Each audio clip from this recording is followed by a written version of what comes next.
Hey friends, what's going on? This is David Potts, and a quick little warm-up exercise for you today, right? I'm going to show you 3 different exercises you can do that all involve triads, and they all are in the key of A. And specifically, we're going to be using the chords of A, D, and E. Now for each of those chords, I'm going to show you a few different voicings up and down the fretboard that'll let you sort of combine those chords in a few different ways to give you some fun little licks and riffs to play with, right? Now you can strum these, you can do plucking of individual strings, you can do finger picking if you want.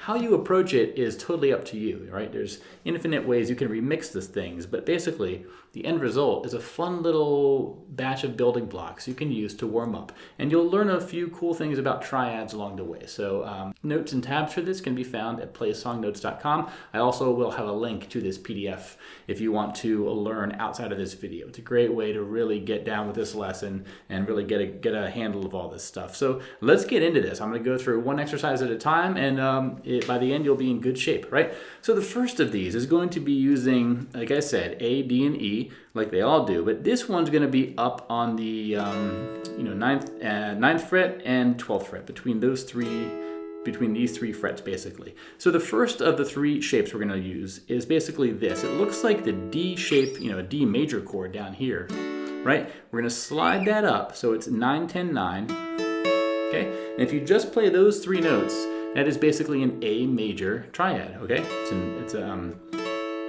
inversion of A major, right?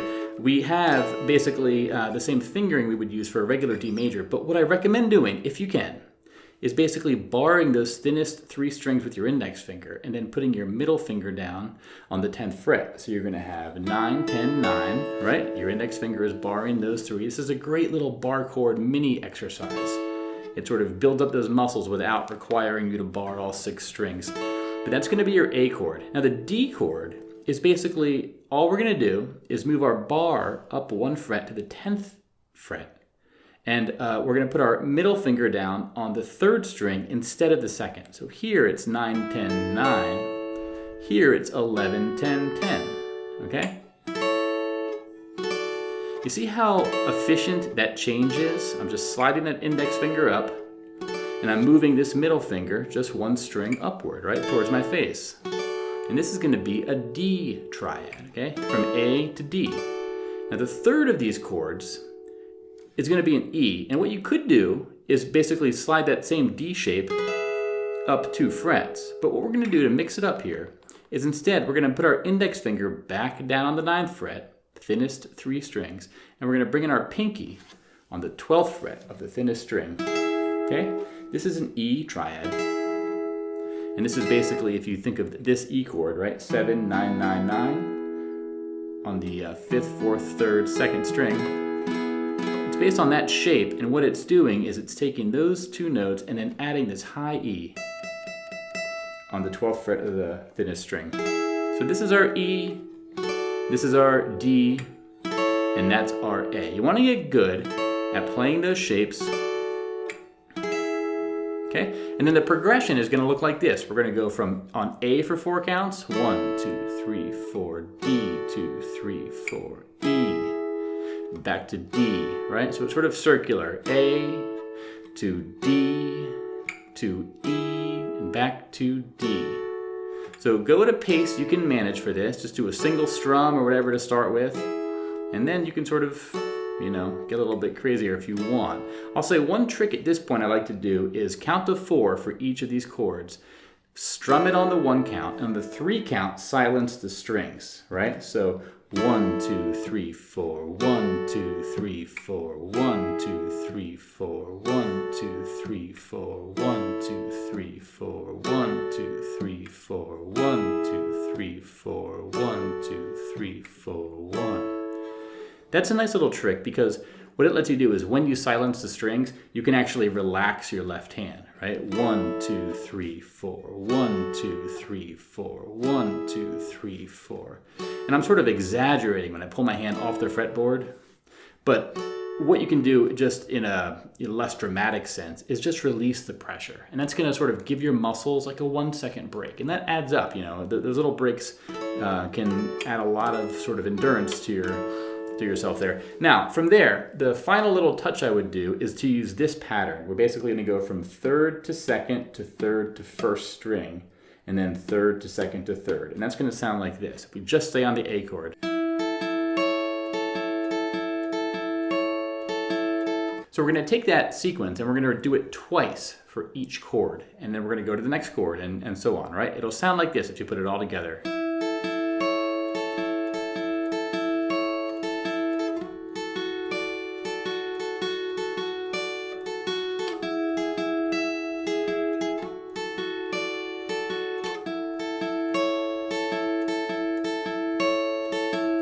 Okay, so that's the little sequence I like to do there. This is actually taken from the Lumineers song, Classy Girls. They're actually doing it up here in the key of C, but using these same shapes, it sounds like. And I think they're on the piano too, so it's a little bit different. But and that's what I recommend doing, that's what I like doing, but you could get a bit more strummy if you want, right?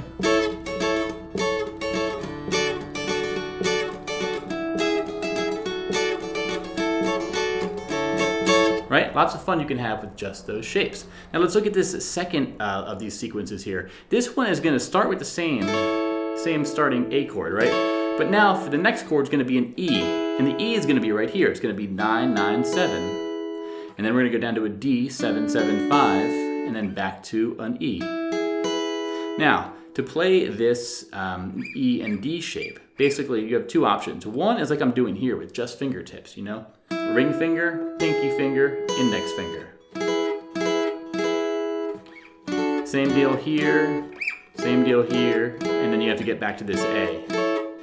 And the A, you could do it with fingertips as well, or you could bar that those first three strings with your index finger. If you bar it though, I recommend trying this, which is to bar the 7th fret when you play the E,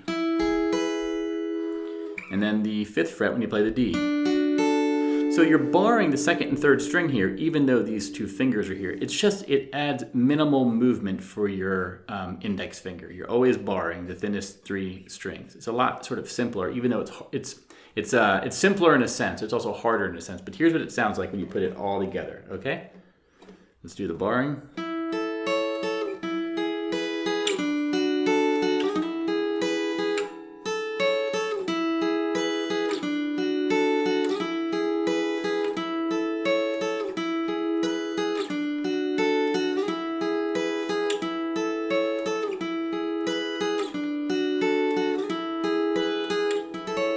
Okay, now you might recognize that as Cat Stevens. The first cut is the deepest, right? But you could just do simple strumming if you want to keep it simpler, right?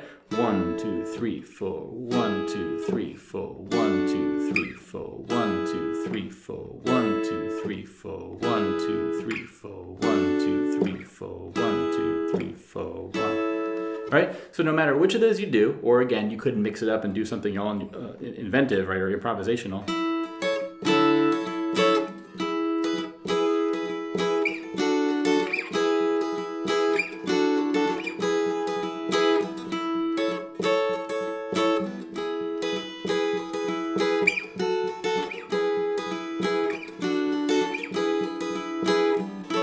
Right?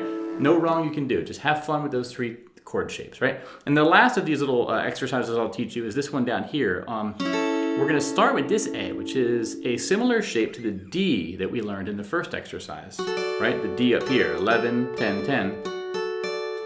This is going to be an A. It's going to be 6, 5, 5. It's the thinnest 3 notes of this, you know, this F major shaped bar chord on the 5th fret, 5, 7, 7, 6, 5, 5. But you play the thinnest 3 strings, it's going to be an A, and then we're going to go down to an E, 4, 5, 4, and then to a D, 2, 3, 2, back up to the E, 4, 5, 4, right? So 1, 2, 3, 4, 1, 2, 3, 4, 1, 2, 3, 4, 1, 2, 3, 4. Another great chance here to do the barring with your index finger. And here's the full riff.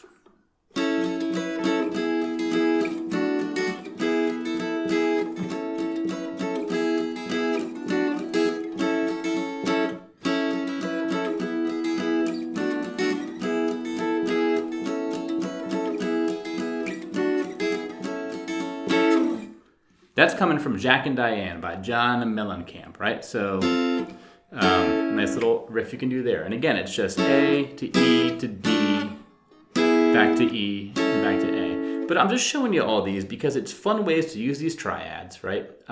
You're using A, D, and E in all of these, but you're using different voicings. And it's just a neat little way to talk about how this D up here is the same D that you have here, is the same chord you have down here, right? These are all Ds. And I think by practicing this sort of stuff, what you can start to do is sort of visualize in your head like where all these chords live. I can play E right here, I can play E right here, I can play E right here, I can play E right here, I can play an open E, right? They all have slightly different sounds.